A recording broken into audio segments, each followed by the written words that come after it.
यिर्मयाह का ग्रंथ। क्योंकि प्रभु यह कहता है, याकूब के लिए आनंद के गीत गाओ, जो राष्ट्रों में श्रेष्ठ है उसका जयकार करो। उसका स्तुतिगान सुनाओ और पुकार कर कहो, प्रभु ने अपनी प्रजा का, इस्राएल के बचे हुए लोगों का उद्धार किया है। देखो, मैं उन्हें उत्तरी देश से वापस ले आऊँगा, पृथ्वी के सीमांतों से उन्हें एकत्र कर लूँगा। उनमें अंधे, लंगड़े, गर्भवती और प्रसूता स्त्रियां हैं। वे बड़ी संख्या में लौट रहे हैं। वे रोते हुए चले गए थे। मैं उन्हें सांत्वना देकर वापस ले आऊँगा। मैं उन्हें जलधाराओं के पास ले चलूँगा। मैं उन्हें समतल मार्ग से ले चलूँगा, जिससे उन्हें ठोकर न लगे, क्योंकि मैं इस्राएल के लिए पिता जैसा हूँ और इफ्राइम मेरा पहलौठा है। प्रभु की वाणी। भजन। प्रभु ने वास्तव में हमारे लिए अपूर्व कार्य किए हैं और हम आनंदित हो उठे। जब प्रभु ने सिय्योन के निर्वासितों को लौटाया तो हमें लगा कि हम स्वप्न देख रहे हैं। हमारे मुख पर हंसी खिल उठी। हम आनंद के गीत गाने लगे। गैर यहूदी आपस में यह कहते थे, प्रभु ने उनके लिए अपूर्व कार्य किए हैं। भजन। प्रभु ने वास्तव में हमारे लिए अपूर्व कार्य किए हैं और हम आनंदित हो उठे। हमारे मुख पर हंसी खिल उठी। हम आनंद के गीत गाने लगे। गैर यहूदी आपस में यह कहते थे, प्रभु ने उनके लिए अपूर्व कार्य किए हैं। उसने वास्तव में हमारे लिए अपूर्व कार्य किए हैं और हम आनंदित हो उठे।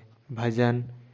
प्रभु ने वास्तव में हमारे लिए अपूर्व कार्य किए हैं और हम आनंदित हो उठे।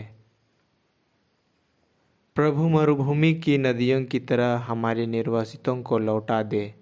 जो रोते हुए बीज बोते हैं, वे गाते हुए लूनते हैं। भजन। प्रभु ने वास्तव में हमारे लिए अपूर्व कार्य किए हैं और हम आनंदित हो उठे।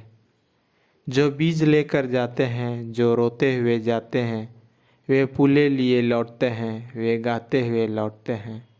भजन।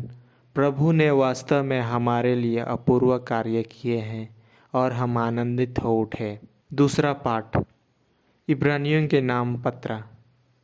प्रत्येक प्रधान याजक मनुष्यों में से चुना जाता और ईश्वर संबंधी बातों में मनुष्यों का प्रतिनिधि नियुक्त किया जाता है, जिससे वह भेंट और पापों के प्रायश्चित की बलि चढ़ाए।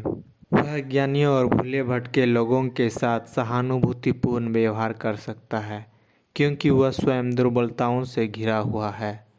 यही कारण है कि उसे न केवल जनता के लिए बल्कि अपने लिए भी पापों के प्रायश्चित की बलि चढ़ानी पड़ती है। कोई अपने आप यह गौरवपूर्ण पद नहीं अपनाता, क्योंकि प्रधान याजक हारून की तरह ईश्वर द्वारा बुलाया जाता है।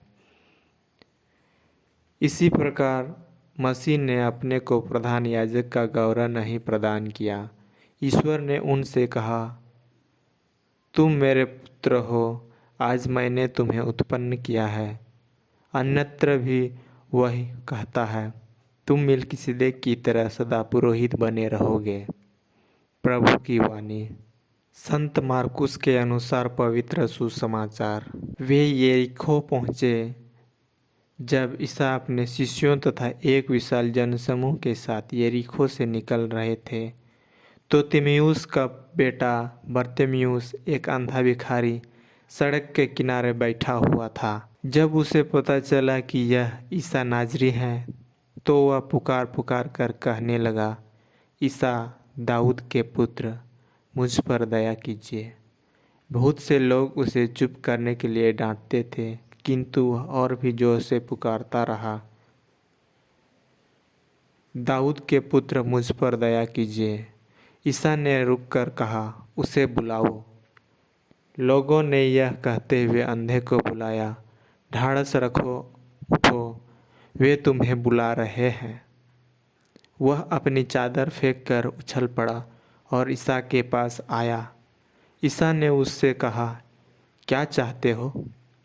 मैं तुम्हारे लिए क्या करूं? अंधे ने उत्तर दिया, गुरुवर, मैं फिर देख सकूं। ईसा ने कहा, जाओ, तुम्हारे विश्वास ने तुम्हारा उद्धार किया है। उसी क्षण उसकी दृष्टि लौट आई और वह मार्ग में ईसा के पीछे हो लिया। ख्रिस्त का सुसमाचार।